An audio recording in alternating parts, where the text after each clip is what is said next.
Nako, ang sarap na ng buhay ko, ang ganda ng asawa ko, bata yung asawa ko.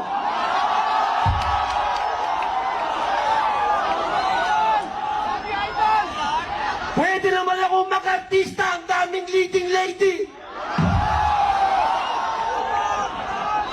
Pero nagtitiis ako para sa inyo. Animal kung sino pa yung inutil, siya pa yung may lakas ng loob para magsabi na nagtitiis siya at nagtitiis siya para sa atin. Nagtitiis ka sa amin? Bakit? Ano bang binigay namin na problema sa'yo?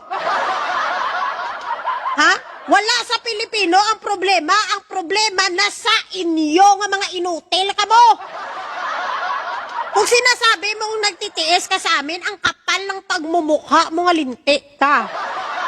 Sa totoo lang, Ruben, real talk lang, kami ang nagtitiis sa'yo nga inutil ka. Naalala mo, sabi mo noon, na kahit sunugin ka, mga ngamoy, dutae ka pa rin? Naalala mo yung ginagawa mo? Na binubuhat-buhat mo ang karton na stande ni Digong doon sa Hague at pumupunta ka kung saan-saan, sinasama mo kahit sa iyong pagkain? Hindi Pilipino ang ginserbisyuhan mo, ungo ka. Ginserbisyuhan mo lang si Digong. Si Digong nga malaki ang utang na loob mo dahil sa kanya pinalaya kanya sa pagiging kriminal mo. Binigyan ka ng pagkakataon para magbagong buhay, ex-convict nga senador. Ang kapal ng pagmumukha mo para sabihin, nagtitiis ka. Kami ang nagtitiis sa inyo, kay mga inutil ka mo. Ang mga loyalty nyo, wala sa Pilipino, nasa isang politiko, nasa isang pamilya lang. Alam mo, sising-sising ako sa sarili ko, yung diputa, #1 senador, pakita noon nung DDS ako. Ganyan ako kagaga, ganyan ako kabobo na nagbuto ako ng mga walang kwentang politiko. Ganon talaga pag DDS, hindi nag-iisip at ganon talaga ako nun. Kaya sising-sisi ako, bakit nagbuto ako ng kagaya mo?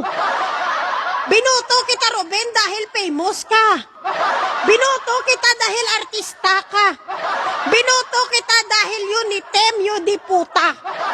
Ngayon na-realize ko ang binoto ko nakakasuka. Ha? Ginasumpa ko kaya, Ruben, nga gimbuto ta kaya. Ngayon ko lang na-realize nga isang sumpa ang pagboto ko sa imo. Ganon kalala ang pagiging DDS ko. Mga walang kwentang politiko ang binuboto, kuya. Basta iboto ko lang sila, wala nang tingin-tingin ng mga kredibilidad, ng abilidad, ng background. Wala na ako tingin-tingin sa ganyan. Basta naka-line up sa Duterte, full force iboto ko yan. Ganyan ako nung DDS ako. Kaya ngayon nagsisisi nga ako kay inutil ka nga animal ka, wala kang ginawa dyan sa Senado. Bukod sang magguya ka sang chewing gum at mag-brush-brush ang bigote mo.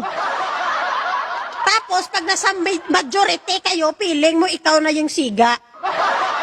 Ikaw na yung gangster, ikaw na yung matapang pag nasa majority ka. Pero pag sa minority ka naman, para ka namang tuta. Diba? Ang kapal ng pagmumukha mo, parang sabihin mo sa amin na ikaw ang nagtitiis sa amin. Wow, you di puta! Itanong nga natin dito kung ano na ba ang batas na napasa mo? Ano na ba yung nagawa mo bilang isang senador nga inutil? Ha? Aakyat lang kayo sa stage, magsasabi kayo ng ganyan-ganyan. Inaangat nyo yung mga sarili nyo. Kayo na lang yung kayo na lang yung natutuwa sa sarili nyo. Kayo na lang yung nagpipraise ng mga sarili nyo. Kasi kami mga Pilipino, Diyos ko, ginasumpa, naging kamo. Ginasumpa, naging kamo, Ruben, kaya wag kang mag-feeling na parang utang na loob pa naming mga Pilipino, ngayon sa'yo yung animal ka. Alam mo, Ruben, buti na lang talaga nagising na ako sa sumpa sa pagiging DDS. Nagising na ako sa pagiging kulto ko at sunod-sunuran sa mga Duterte. Imaginein mo yan, boboto ako dahil sa Duterte, dahil dinala ng Duterte. Binoto kita dahil sa Duterte ka naka-line up. Binoto kita kahit wala ka naman talagang kredibilidad. At wala kang abilidad. Oh, ganun ako kahangag.